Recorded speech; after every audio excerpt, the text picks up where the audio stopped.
Hello and welcome to Unstress. My name is Dr. Ron Ehrlich. Before I start, I would like to acknowledge the traditional custodians of the land on which I am recording this podcast, the Gadigal people of the Eora Nation, who with their other First Nations people have occupied this land and nurtured it and managed it for 65,000 years. And I want to pay my respects to their elders, past, present, and emerging. And acknowledge also that we have a great deal to learn about connection and respect for not just people, but country. The two are inseparable.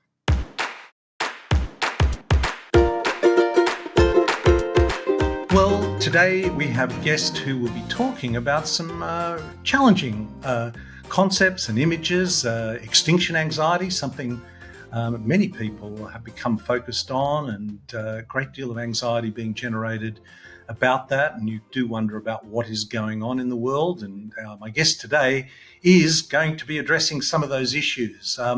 My guest is Randy Morris. Now, Randy is the Professor Emeritus at Antioch University in Seattle, Washington, where he taught in the Liberal Studies program for over 30 years. And was the coordinator of the Psychology and Spiritual Studies concentrations. Prior to his career at Antioch University, Randy taught K-12 students for 10 years, including 3 years at Hiroshima International School in Hiroshima, Japan. And we go into that rather remarkable experience that he had very early on in his career. He is also the President Emeritus of the board at Rite of Passage Journeys, a not-for-profit organisation dedicated to restoring rites of passage for youth, adults and elders, and where he led adult vision quests for many years. Randy also teaches classes in Dreamwork, and we discussed that, and he gives us some wonderful insights into how we can access our dreams as well. He also teaches ritual process, elder and rites of passage. He's the co-author of the book Nagasaki Spirits, Hiroshima Voices, Making Sense of the Nuclear Age, and co-editor of the book Rites of Passage into Elderhood. In his spare time, he's a grandfather to 4, which is a great reminder of the awesomeness of birth and, of course, the cycle of life. And also he likes to play pickleball, strum his guitar, paddle his kayak in his beloved Salish Sea, which I'm guessing is in and around Seattle. I hope you enjoy this conversation I had with Randy Morris. Welcome to the show, Randy. Nice to be here. Randy, now I do start every podcast with an acknowledgement to country. And before we came on, you mentioned that you would also like to do that. So yes, would you like to start with that? Sure. Well, I'm coming to you from the greater Seattle area. I live on South Whidbey Island in a little town called Langley. And we have a land acknowledgement for the indigenous people around here that we always like to do when we start something public, just to honor what's going on. And so I'd just like to read that for the audience. We feel privileged to live in the spectacular landscape of the Salish Sea, shaped 10,000 years ago by glacial ice a mile thick. As the ice receded, peoples moved in. They cared for this land, fished its waters, built longhouses, and carved canoes from its majestic trees. We honor those who called this place home, the peoples who lived, loved, fought, and died here. Their children played upon its shores, and their stories covered the land and laid the foundation for the ancestral soul of Seattle. We acknowledge their thousands of years of caretaking and their contributions to the physical and psychic structure of this landscape. We recognize the pain and trauma visited upon them through colonization, and we dedicate ourselves to reconnecting to this land and its ancestors, human and non-human, and commit to restoring our relationship to the anima mundi, the soul of the Salish Sea. In turn, may we be good ancestors for those who follow. Thank you. That is brilliant. And certainly, for us here in Australia, where we have 65,000 years of Indigenous culture and caretaking of the land, like in America, where you've only been there 200 or 300 years, I'm not sure we're going to have, I hope we have thousands of years to reflect on. So listen, welcome. And what a great opening, unique for any one of my guests. And thank you for sharing that with me. I noticed, I know you have a PhD in liberal arts. And what I loved, I was doing a lot of reading about what you've written. You said you were intensely interested in who I am and who I can become in the midst of this historical moment in which I find myself.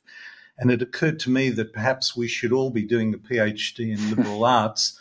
And that led you very early on to Hiroshima and Nagasaki. And I was fascinated by that. I wondered if we might just start with that, Randy. Tell us Sure, about that journey, why you went and what you observed and learned. sure. Well, going to Hiroshima was kind of a destiny project for me because I was born in eastern Washington state in the town of Richland, Washington, which is right along the Columbia River, which is where the plutonium that was created during the Manhattan Project of World War II was synthesized and then dropped in a bomb on Nagasaki. And so I grew up in an atmosphere of nuclear consciousness, if you will. Um, the cheerleaders of the only high school in town where my dad taught school had a big mushroom cloud on their chest. So while they're doing their pom poms, they're bouncing up and down with a nuclear cloud, a mushroom cloud on their chest. And the B-52, the Enola Gay, was a huge painting on the side of the gymnasium. So that's the town I grew up in. And then through a series of events, I ended up on the East Coast, crab fishing in Beaufort, South Carolina, then ended up in Atlanta with some cousins, stumbled into this graduate program at Emory University called the Institute of Liberal Arts, and met there the person who became probably the most influential person in my life, a friend, my next door neighbor to the apartment I moved into, who was the son of Christian missionaries. The first Christian missionaries allowed into the city of Hiroshima, not until the late 50s did they allow non-military personnel into the city of Hiroshima. And he became the headmaster of the Hiroshima International School. I was teaching at an alternative school there as I was writing my PhD. I was into human development. I wanted to study what a normal kid was at every age group, K through 12. So if somebody said, well, I know this 10-year-old girl, I could go, I know what a 10-year-old girl normally is so that I could assess whether this kid was off or not. Anyway, so I accepted this invitation. And it was the only age group I hadn't taught, fifth through ninth graders, in a small, multi-grade classroom of about 18 students. Most of them were expats from Australia and New Zealand, some Americans, a few Japanese. And I thought I wanted to go because I grew up in Richland. And some may recall this was in 1981. This was at a time when nuclear war and the fear of nuclear war was at a fevered pitch. Ronald Reagan had just been elected president. There was a big Boeing jet shot down over North Korea. Bad things were happening. It looked like the whole thing was going to go up in smoke. So I landed in Hiroshima, and the first day I was there, after actually a couple of days later, because I had to get over the jet lag, but my friend took me to Hiroshima Peace Park, and there's these magnificent displays of the whole history of it. And we're walking through it, and there's the cenotaph, which is the most sacred part of the park, and there's the Peace Dome, and a Sadako where people fold 1,000 paper cranes and mailed them to the Hiroshima International School to put on her memorial. Long story there, I'll let that one go. But we come to this mound, and it was a mound maybe about 10 feet high, sort of a gentle mound, sort of shaped like that. And people were sitting in front of it or standing in front of it, lighting joss sticks, incense sticks. And I turned to my friend and I said, what's going on over there? What's that about? And he said, well, that's where the unidentified ashes of 60,000 people are laid to rest. And Oh, wow. I just burst into tears. You know, I, Yeah. it was such an overwhelming fact that there were 60,000 people in this, under this hill. And it's the first time I ever remember crying in public. You know, Mm. I'm very unlike me. And so I knew then that I was being initiated into something extremely profound. And I wanted to follow those tears into what Hiroshima had to tell me. And that's Mm. how I got into. So I was there for 3 years, and my Wow. son was born there. And lovely people in Hiroshima. It has the highest percentage of liquor bars in any city in Japan. And when you look out from a high point, look out over the city, you can see all the gleaming structures. And then there's a hill, a Hijiyama, where there's graveyards and stuff. And then behind it, the whole color turns brown because that's where the old wooden structures were. And all the other structures have been burned down in the fires storms that were Mm. created by the bomb. But behind the Mount Hijiyama, you can see the old kind of buildings that existed before the war. So, yeah, Hiroshima. Well, yeah, I mean, one can only imagine, people talk about being affected by a trauma, a traumatic event, Hmm. but a traumatic event that is so cataclysmic. I mean, the people that survive that. What was your impression of the people living in this city who had experienced such a cataclysmic event, which in a moment annihilated, you said 70,000 people? Well, more than that in the moment. That's just Hmm. the unidentified bodies under there. Right. Many more were identified. Yeah. Various things that various statistics say that within 6 weeks after the bomb, 120,000 people died. And then, even when we were there in the 1980s, on August 6th, there's a big ceremony, and they opened this crypt, and they put the latest names of the people who have died from what they call A-bomb disease, which is basically Mm. forms of cancer, leukemia, and stuff like that, into that box for that year. And when we were there, they put 2,500 names in there for that Wow. year. So Wow. I'm Wow. just saying, it's an ongoing thing. There's so many weird things about radiation poisoning. You know, the fact that you Hmm. can't see it, and you don't know because it affects chromosomes. You don't know how it affects the generations.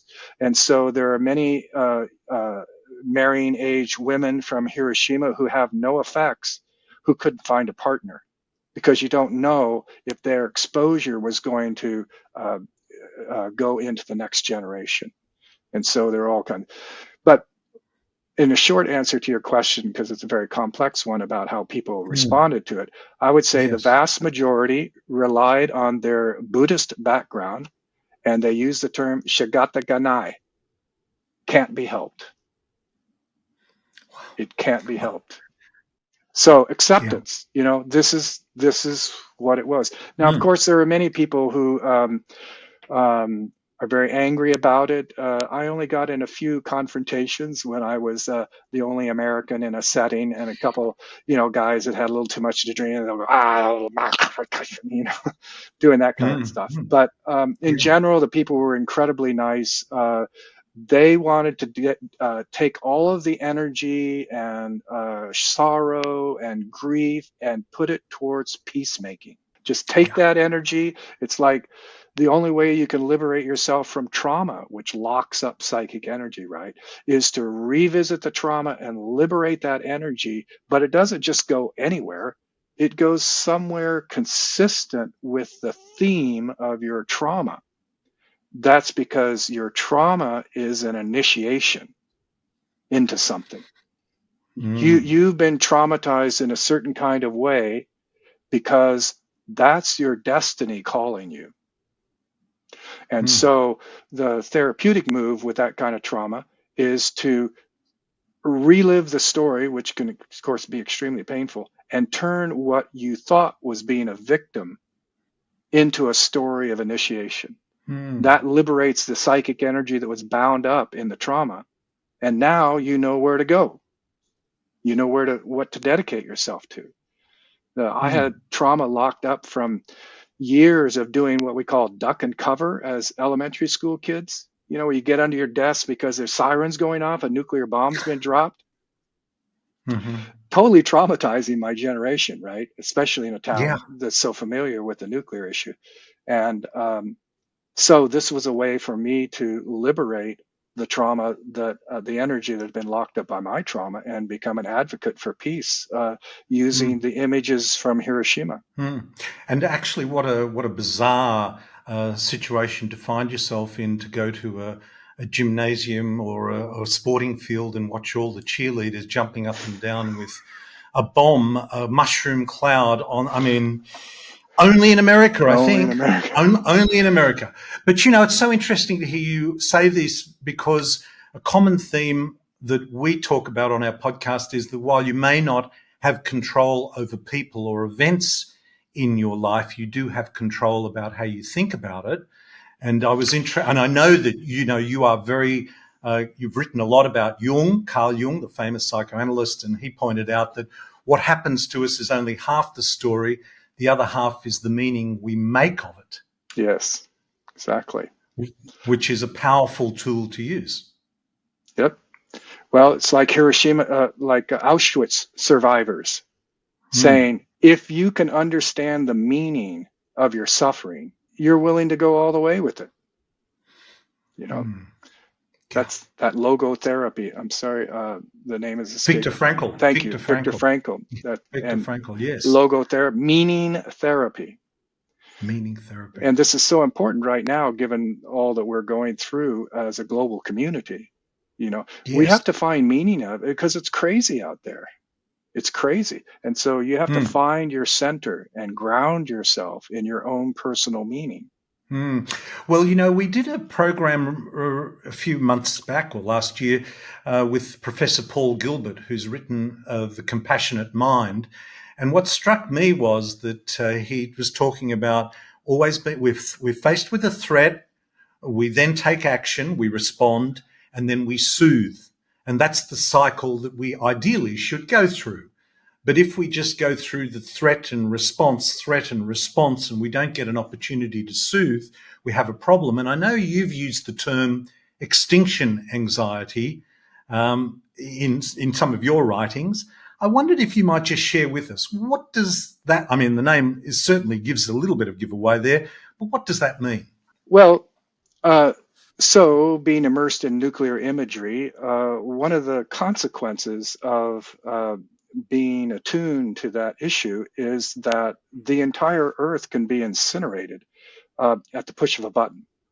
And we know already that a couple opportunities arose and passed us by. We came very close to having that happen a couple times. And a local 4-star general here in the U.S. Army said, yeah, sometime in the next 10 years, a nuclear device is very likely to go off, and we're going to have to sort of deal with that in some way or another. Well, now, in addition to the nuclear problem, we have climate change and the possibility of that extinguishing the species as a whole. Well, if you start working with the whole notion of the entire human species going extinct, it leads to certain kinds of thoughts. One is that, well, if we're going to avoid that, then we are going to have to be in relationship with the future generations that won't be born if we screw it up. And so this automatically enhances or illuminates the partnership of generations between us living today and those in the future. So it makes the future beings much more, what we might say, imaginally real. That we're literally working on their behalf, and they have a stake in what happens. Well, that's an imagination that a lot of people in the West, of course, a lot of Native people, they understand that, working for the seventh generation. But that's kind of a wake-up call to Western consciousness, um, to be thinking about the partnership of generations. And Of course, then there's the issue of, well, what do we do with this energy that's building, like the fear of the anxiety? Well, anxiety, sorry, anxiety is defined as fear without an object. So it's a Mm-hmm. fear, but we don't know of what, right? So you can lump a lot of those kinds of fears under the larger umbrella of extinction. But extinction itself is a kind of corollary of death, right? Death. And so whether I think about my own death or whether I think about the death of the species, it's going to elicit similar feelings of anxiety. But also, then we begin to realize that, well, human beings have been dying for hundreds of thousands of years. There must be instinctual wisdom inside the unconscious of every human being that will be constellated when someone is in a death situation. So it turns out that there's actually wisdom that has been acquired by our ancestors that we want to call on if this anxiety gets extreme. So that's a way of saying, well, one of the functions then of extinction anxiety is to wake us up in ways that we haven't been woken up yet. And Mm. one of my mentors, Joanna Macy, who I read her first article that she ever wrote on nuclear stuff in 1983 while living in Hiroshima. And her work is on despair and empowerment in the nuclear age. Mm. Despair and empowerment. And so what she's saying is, look, uh, of course, despair. I mean, oh my God, we're talking about the end of human life, all the things that you love. Yeah. Well, most people shut down. There's a kind of a hardening of the heart and a hardening of feelings, right? Because you can't stand that kind of looking at such bad news, right?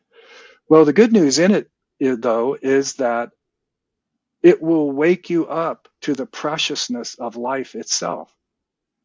So despair and empowerment.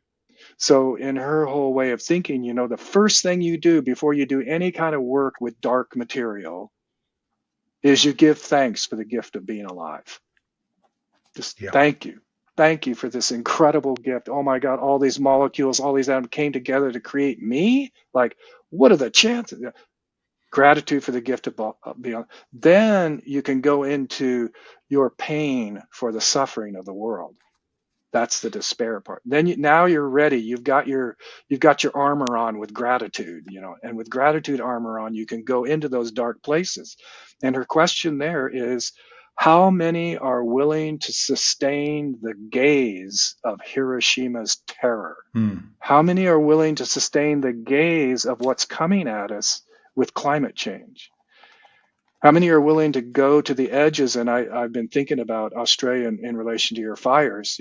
How many are willing to go to those images of those beautiful animals running from these gigantic fires? Well, I'm not going there. Well, how many people are willing to go there? And you might ask, well, why would I want to go there? Because revelation awaits you.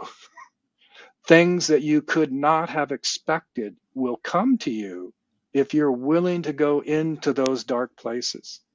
Always, and by the way, this is the basic principles of psychedelic therapy, Mm. which is psychedelic therapy, of course, dissolves the ego. And so the raw emotions start moving. And one of the principles is the full expression of an emotion is the death of that emotion. Mm. So if you go in and start going to some kind of grief ritual or something and you're crying and you're bawling and you're wailing, and the fear is you'll just stay there forever. But it's not how the body works. You go into it for a while and then something happens and then, I don't know, you're done.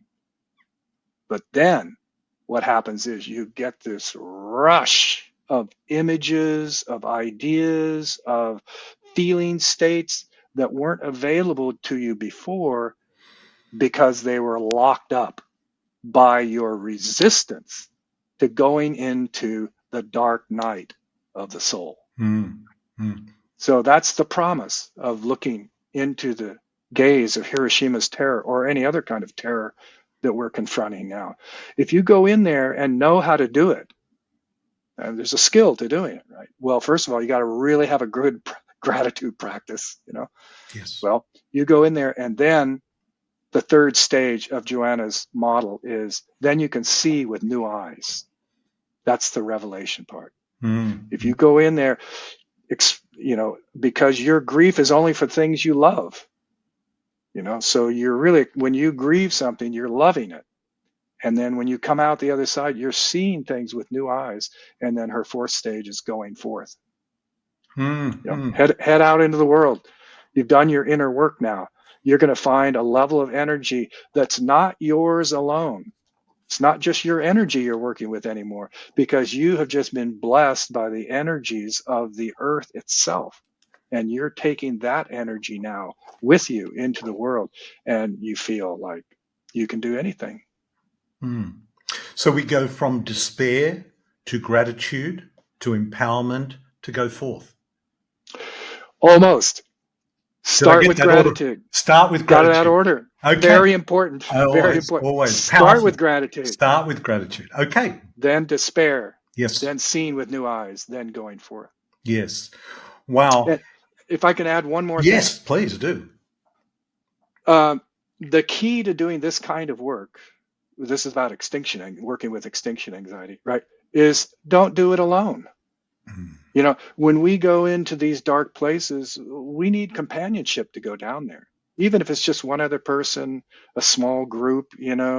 I will tell you one other great teaching that came to me out of Hiroshima, that I collected the dreams of nuclear nightmares over these years. I did a kind of an anecdotal study, and then my own dreams, and a certain kind of pattern emerged. And the pattern was this.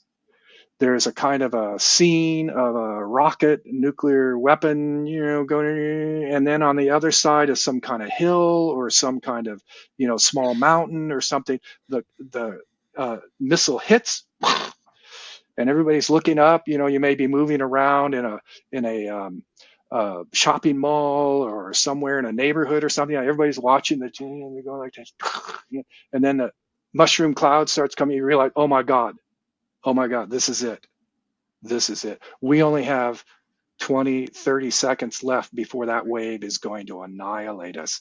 And so the question is, what do people do? You got 30 seconds left. What are you going to do? And in these dreams, again and again, a recurring motif and therefore an archetypal power, people get together in a small circle of 6 to 8 people, and they put their arms around each other's shoulders, and they lean their heads into the circle, and then they're annihilated. And I have been very, very intrigued by that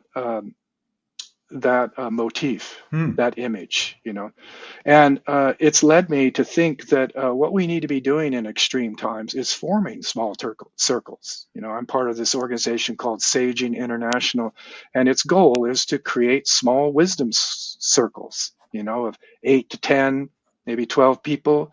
And you set up, a topic of conversation, in this case in relation to conscious eldering, but you can, whatever the interests of the group are. And it's a place where you can talk freely. And even if you don't know the people, you can be like a true soul friend. I feel like I'm a soul friend with you. I hardly know you, right? Because we're talking about intimate matters, right? And as I hear, what you're trying to do with your podcast, all I want to do is support you. That's good work. That's good work in the world. All I want to do is support you. Like, my feelings about that can be very clear and clean. You can be a soul friend for me in the short time that we've known each other, right? And so these circles, the same things happen in a very short period of time. Very intense relationships are there because you can have a sincerity of compassion for the person that you're working with, in your presence of with. Well, it's one of the reasons why it's interesting to hear you draw that image, that recurring theme from dreams of people just in those last 30 seconds coming together, putting their heads and arms around each other and their heads together. Because I do think, and this is again from Indigenous knowledge, about connection and respect for people and country and the way they are inexorably linked to one another. The work of Joanna Macy was another part of your writings that I also found fascinating, and I know she talked about the greening of the self, and the great turning, or the alternative is the great unraveling. I can tell the greening of the self. I mean, this is all you talk about trauma being a trigger to go from despair, gratitude, empowerment, and action, or go forth.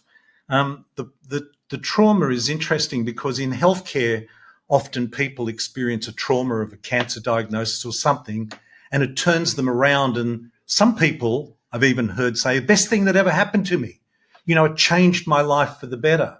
And I'm also fascinated by agriculture, by farming, regenerative agriculture, and people on the land will say, I was facing bankruptcy, it was drought, it was fire. We had to change the way we did things.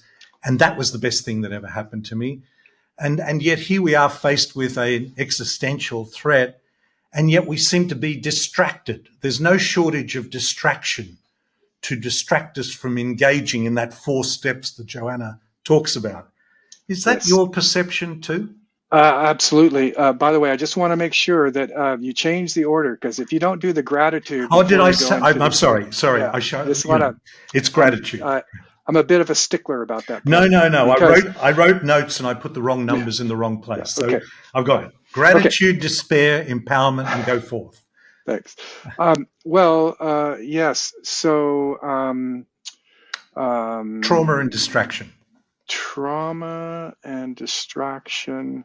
I'm sorry, I just lost that thread. No. I was just saying that trauma is often a trigger to go through that gratitude, despair, empowerment, and go forth.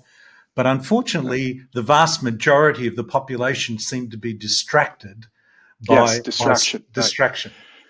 Well, the word I use for that is trance. The people are in a trance. And the biggest trance that people like us have to deal with is the trance of Western consumptive culture. Yeah. And that is a trance that people with great powers have a lot of incentive to keep us in that trance. So the thing about a trance is that you don't know you're in a trance. So the only way to break out of a trance is to have something or someone outside of that trance illuminate to you that you're in a trance. And I actually have a story about how that happened with me. I'm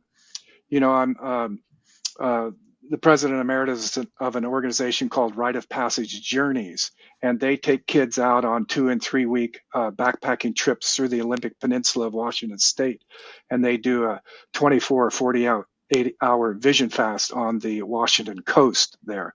And so I've been doing that work for many years. And in 1991, I was out in eastern Washington, which is a desert. It was incredibly hot, 103 degrees. I'm just in my shorts. It's late morning, like around 11 o'clock. I've got poles in each of the 4 directions and a pole in the center. And I hear a voice, and the voice says, "Be a guardian of the West Door." I go, West Door? Well, I've been studying the directions, and I knew sort of what the West Door was about, the introspection, where the sun goes down, the sort of mythology of that direction. But it's such a voice. I was looking around. Who said that? No, there's nobody within a mile of me. So I get up and I go to the different directions, and I kind of, is that really me, or am I just making that up? And is that something other, or is that this is the great epistemological discernment that anybody who's having a religious experience has to go through? Is this me, or is this something else? So I get back and I think, I think I've got it figured out. I'm sitting on the ground, just in my shorts, and I'm writing in my, I believe I have achieved apodictic, and I wrote the word apodictic, which in philosophy terms means certain, apodictic knowledge, and I'm writing the word knowledge, K-N-O-W, and I see a movement to my left, and I look down, and it's a 3-foot rattlesnake stretched out, and absolutely have to stay still. You don't want to be bit by a rattlesnake out there. There's nobody else around, and it's really hot, and it's a disaster. And so I just go like this, and I look down, and the snake literally looks up at me and does his little tongue thing. He's smelling me, and I like that, stay perfectly still, and it just meanders off, And I go, oh my God, in fact, in my journal, I'm K-N-O-W, and then there's a squiggly line that says, holy shit. Well, I get up and I go, okay, like I hear the voice, but then an animal has just done that. And now, am I just making this up, or is the snake reinforcing the notion that I should be a guardian of the West Door? Like, what does it all mean? Like, how am I going to make sense of this? And then I get up and I see, because it's sandy soil, I can see where the snake has gone. And the snake came towards me. I was sitting in the west, and no, I was sitting in the east. Sorry, and the snake had come in from the west door stick and done a right angle turn and came by me and left. So it came in through the west door to tell me to be a guardian of the west. Snake in the mythologies of the North America is a guardian of the west door. So okay, so I'm thinking, okay, what does this mean about the kind of world that I live in? I was trained, my undergraduate degree is in biology, I highly trained in Western philosophy and epistemology. This could be understood as a series of amazing coincidences, or it could be the sacred world speaking directly to me. And I realized that, I could explain it with coincidence, but I don't want to live in that world anymore. I want to live in a world where magic like this can happen. A complete turning point, an awakening from the trance of Western consciousness into an alternative worldview with much greater depth, beauty, and meaning. And so Snake basically woke me up from my trance. Now, other people have other stories about how they wake up from the trance of Western consumptive culture, but that's mine. And it's a difficult trance to wake up from because all your friends are in it,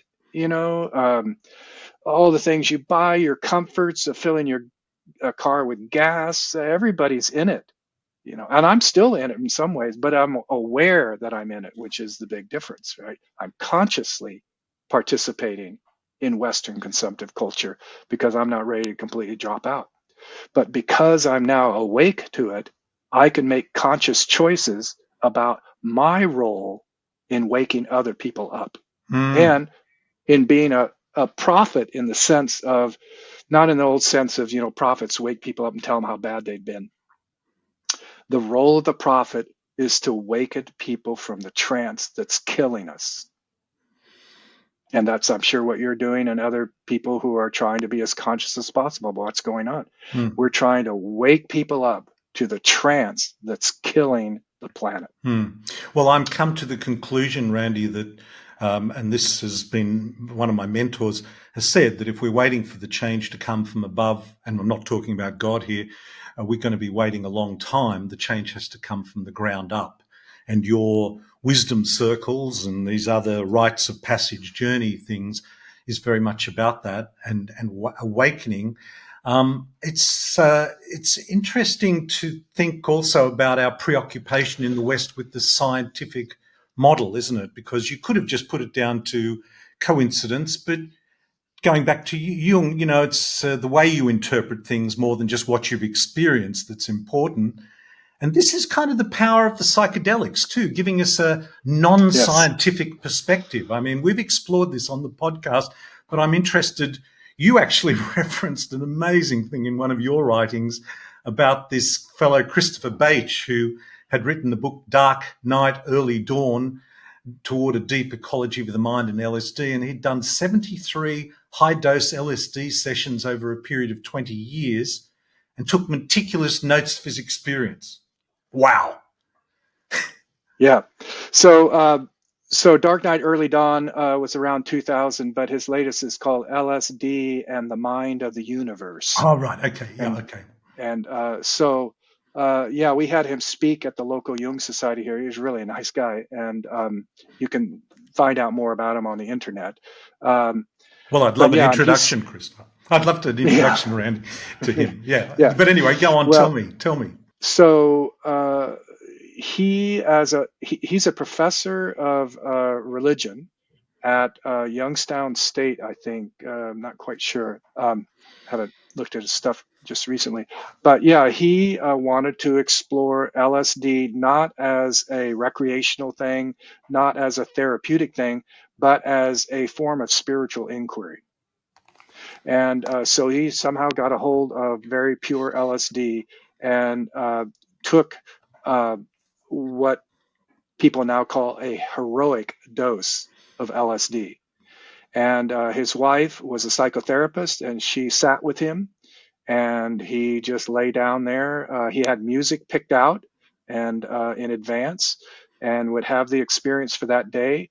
And then the next day, he would play the same music in the same order and use that music to help him remember his experiences. Of course, he was speaking to his sitter, and she took notes as well, and then would type all those notes up. And he showed me one time a 3-ring binder of one of his sessions. It was that thick. Wow. You know, well, he synthesized all of that and his most important insights and put it into that book on LSD and the Mind of the Universe.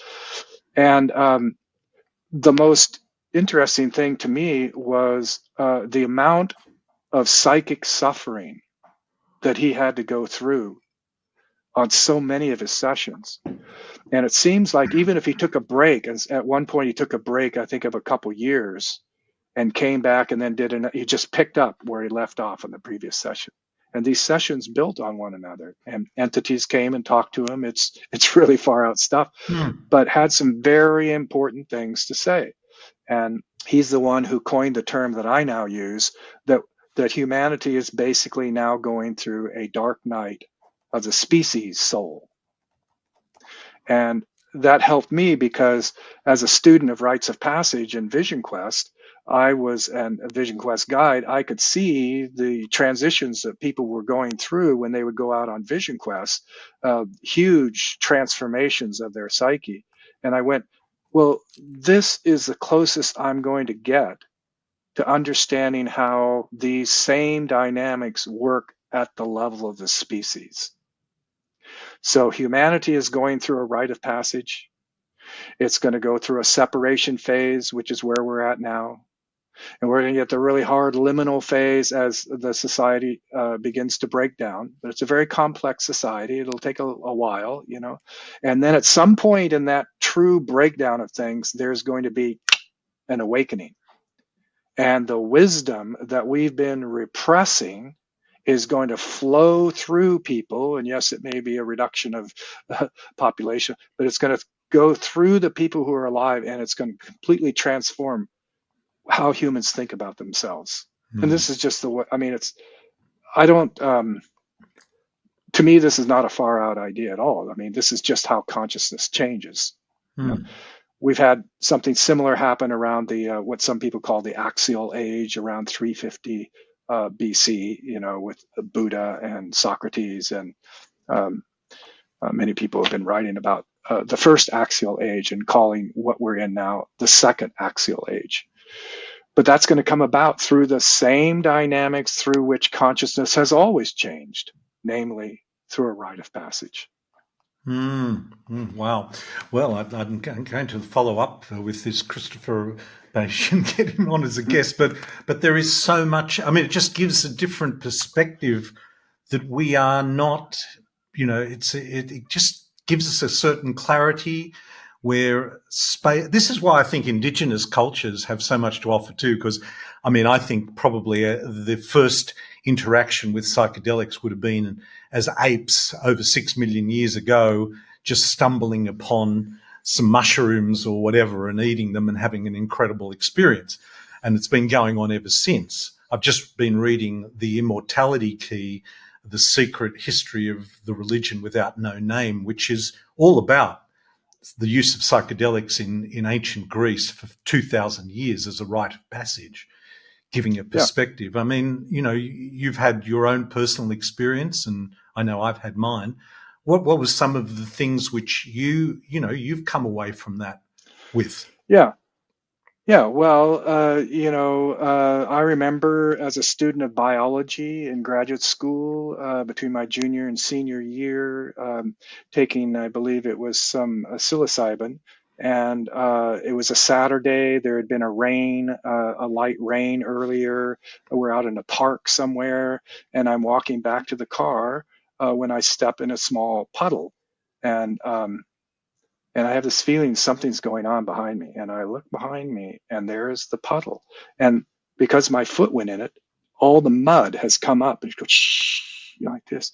And I go, oh my God. So I get down on hands and knees and I stare at this puddle for about 20 minutes, watching the mud slowly dissipate like that. And what was really interesting, of course, is that in biology class, just a few weeks before, we had taken samples of rainwater and looked at them under the microscope.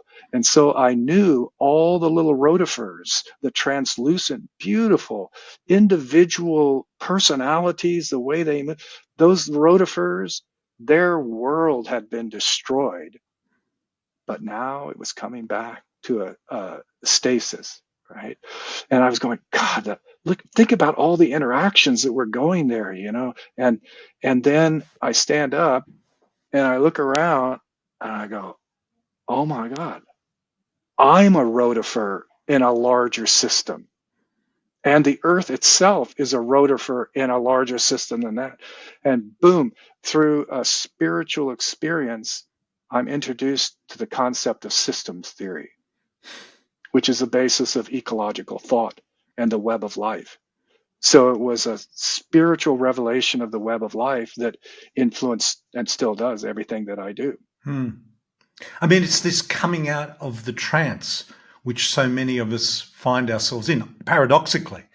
I mean, I think there's always been this attraction to altered reality for humans, hasn't there? I Yeah, mean, absolutely. And you can tell that's true because of the desperate efforts of mainstream culture to repress it. yes. I mean, I grew up in the late 60s and early 70s. It's like, it's dangerous. You don't want anybody knowing you're doing this, right? I mean, Mm. you could be thrown in jail, who knows what. Why are governments so down on it? Why don't they provide venues and places where people can go and do it in a safe way, Because think of the creative ideas and the art and the beauty and the music that would come from it if it were sanctioned. Of course, there are dangers to it. People who have a predisposition to splitting psychologically are not advised to take it. So Mm. it's not for everyone. And I'm not saying it's a panacea for everything, Mm. but it is one of it's, I believe, one of the gifts that are coming up from the earth at this particular moment in history to show us the way. It's not the only way by any means, and it's not everybody's cup of tea, but for some, it can be a way to break through the trance. Mm. Now, I know you're very interested also in Jungian depth psychology, and I've just wondered what is unique about that approach. Tell us a little. Give us Jungian depth psychology 101. Okay. Well, it starts with the notion that we are divided against ourselves. Every human being divided against themselves. We have this ego that I'm using and you're using right now to talk, and that I'll be using in a moment to fix my dinner or whatever. And it adapts us to our environmental conditions. So there's the ego. But underneath that is this whole other world of the unconscious. Like of the 10,000 ideas I could be thinking right now, why am I thinking this one? Um, what am I really feeling if I just were silent for a moment and I went into my body? What other sensations am I having? I haven't been thinking about the temperature of the room I'm in. but I can turn my attention. But where was it before I turned my attention to it? And what about, as I'm telling some of these stories, I'm thinking about my friend Walter, who led me there, who passed away a year or so ago, and feeling sadness about that. But I'm not going to be talking about that because that's not relevant. It's coming up from my unconscious, right? So we filter. It's like consciousness is this bubbling fountain of images and thoughts and ideas. And the ego filters it out and makes whatever is relevant to the situation at hand be what we think we're thinking about. So we're always divided against ourselves. But if you open up the dividing line and expand the ego more deeply into the unconscious, what Freud called reclaiming the swamp, but he had a kind of a negative view of it. Whereas Jung said, no, it's not just a swamp. You run into the swamp first, namely your shadow dynamics, the parts of yourself you don't particularly like that you've repressed. So you're going to run into the shadow first.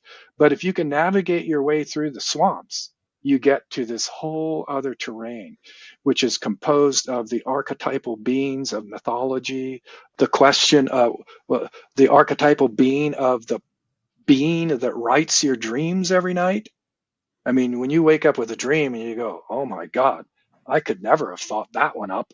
Like, who's that in my dream? And who is that? And like, why am I going there? I've never been like, well, who wrote that dream? I literally couldn't have done it with my ego. I just had a dream recently that I'm working on right now that said, it came in kind of a voice, you know. Actually, I'm going to tell both parts of this dream because it's relevant to what I was saying earlier. In the first part of the dream, there's the peace dome of Hiroshima. It's the only structure left in the city of Hiroshima. It's on all their billboards and all their advertising. And there's the peace dome, just as I remember it. But it's like the image is a skin, and the skin of the picture just splits like this.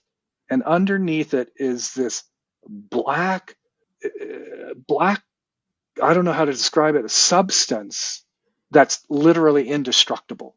And in the dream, I think to myself, the peace dome is just the outer appearances.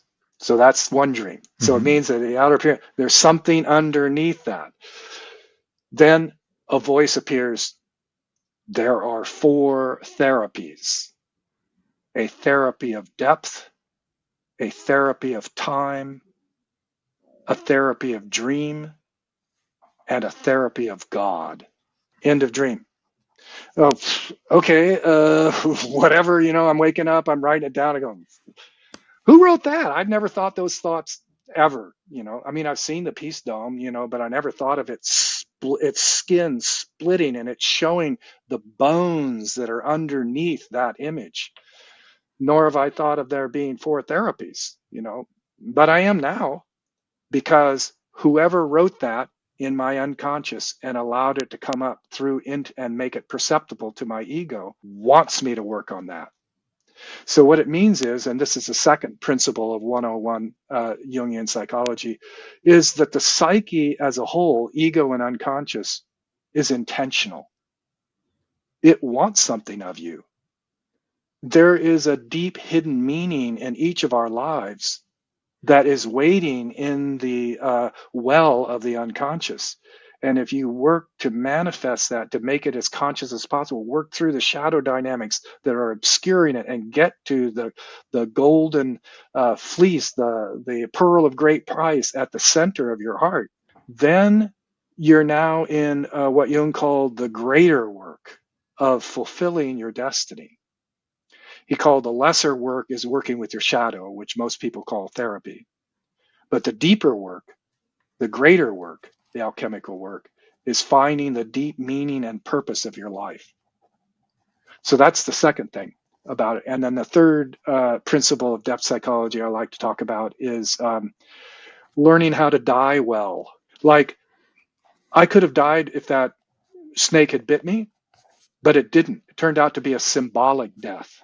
A death of my whole Western education in some ways, and an initiation to something new. Well, it turns out that we die several times in our lifetime. When I lead people out on a vision quest, you're going out there to die. And we usually do a ceremony just before they leave. That's a death ceremony. They write their obituaries. And we might even have a hole that they lie down in and read their obituaries. I'm done with this life. I'm going to go out and find a new life. Of course, sometimes you come back with 90% of your old life because it's good, but 10% new. So the ego flexibility it requires to psychologically die to yourself is a skill that can be learned. And your dreams will guide you in that. And you can put yourself in positions where you're more likely to have that happen. One other dream so important to my way of thinking came in my early 30s when I was starting my teaching career at university. And Easter morning, Mother Teresa's voice, I didn't really know who Mother Teresa was, but it was her voice. And she said, "Randy, the point is not to save people. The point is to create the conditions for the possibility of grace." End of dream. And that's changed the whole way that I teach, right? I can't make people change. Whether I'm doing therapy with someone or teaching in a class, I can't make any of them change. I can't make them accept the ideas that I think are really good. But I can create the conditions. I can create the circle, altar in the center, opening with meditation. I can create the conditions where they're more likely to have an experience of their own inner wisdom, of their own grace that's available to them under the right conditions. So what people need to be doing, I think, if I may say, is creating the conditions where people can have those experiences. Don't control what they're going to experience, but create beautiful conditions, reverential conditions, compassionate conditions.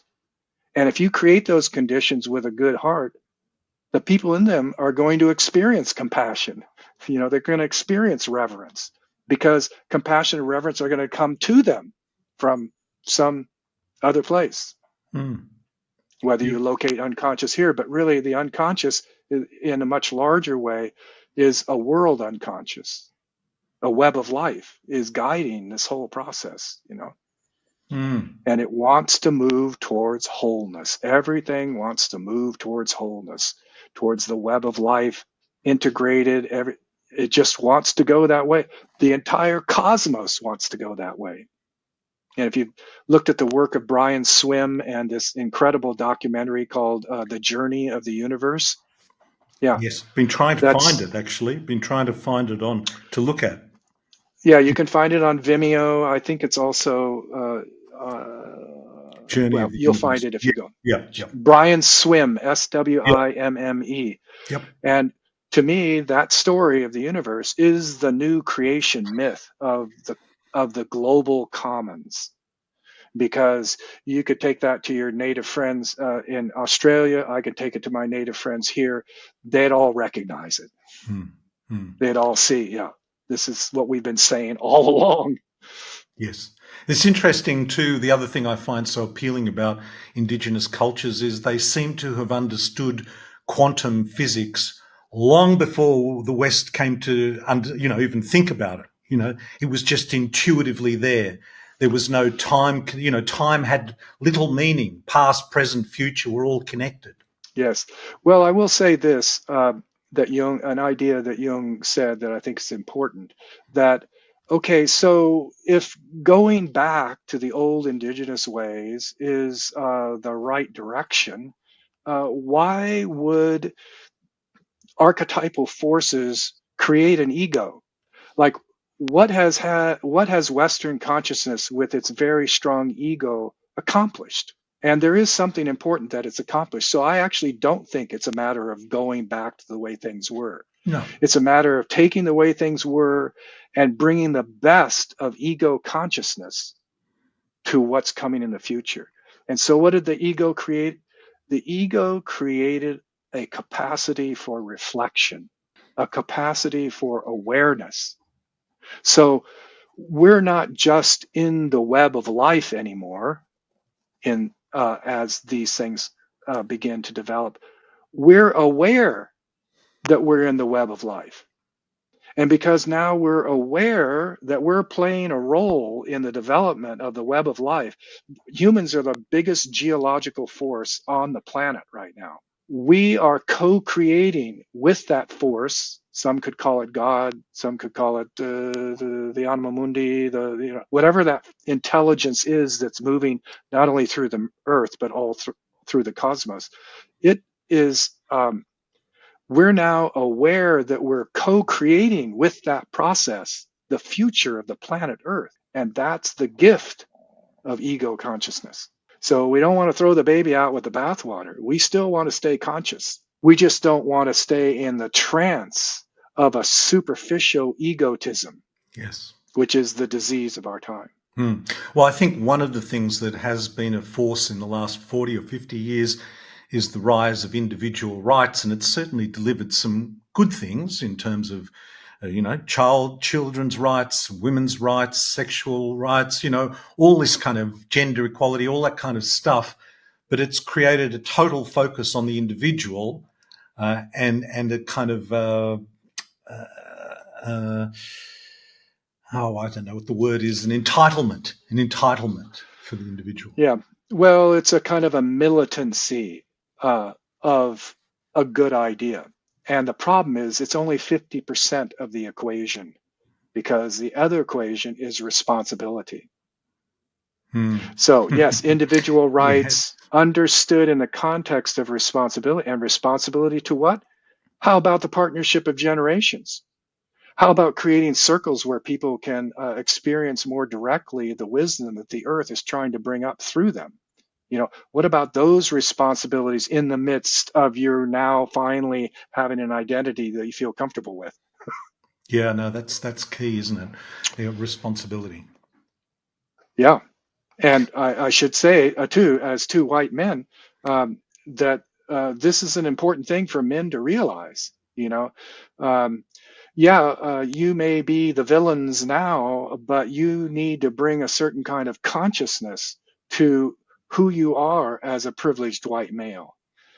And quit feeling like you're being victimized by people who are telling you how bad you are, and find within yourself your own destiny. And when you do that, there's no shame in anything you do. You're doing it because you were told to do it by the web of life. And when you act out of that awareness and that knowledge, there can't anybody put you down. The dreams, which is obviously you're very clear with your dreams, and we all, like I said, we should all be doing a PhD in liberal arts. We're all dreaming. How do we make the most of our dreams? Okay, well, a few things to say about that. One is that when I was at a moment of, how do I want to say, about as dark and deep and suicidal ideation as I could be when I was 24, I couldn't trust anybody. I couldn't trust my family, couldn't trust the culture, couldn't trust anything, anybody. I was down. And then I had a series of 3 dreams over 3 nights that read like scripture, and I go, what is this?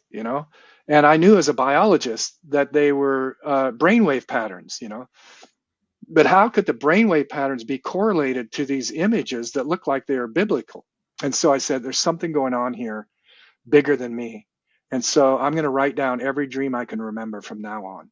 Wow. So I have every dream I can remember since I was 24 years old written down. And when you do that over that long a time, of course, the dreams start noticing that you're paying attention to them. And so they start becoming clearer. And those kind of, it's true, I gave you sort of my best dream, my top dreams kind of thing. But yeah, they're incredible. So the key, of course, is to start. And the reason people don't start is because we live in a dream phobic culture.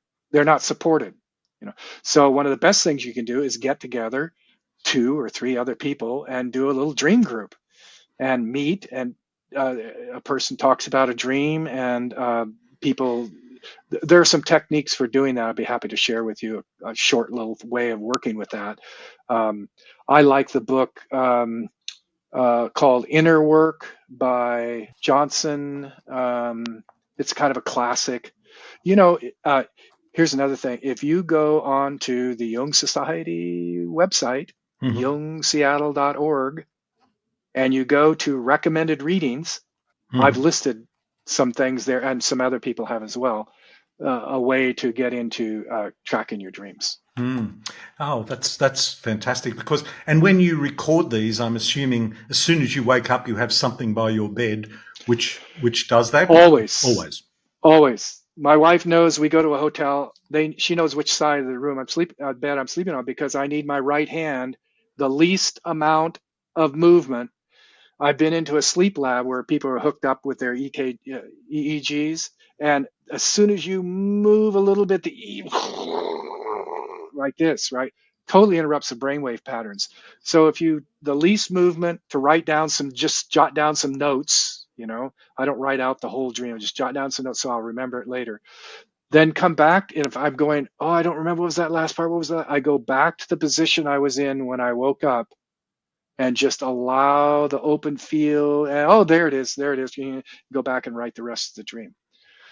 So, so the key is to state an intention, like just before you go to sleep. Sometimes, especially, I'll go some days without a dream, but if I really want one, I'll take my pen or whatever and I'll slap it down on my dream pad and say, please bring a dream tonight. I say it out loud so that my ear processes it, right? So it's being processed by two different cognitive pathways. And, I've been teaching dream classes for many, many decades, and I almost always have a student come into the class. Well, I'm coming here because I don't remember my dreams, and people saying they're really important, so I don't know if I'll ever remember a dream.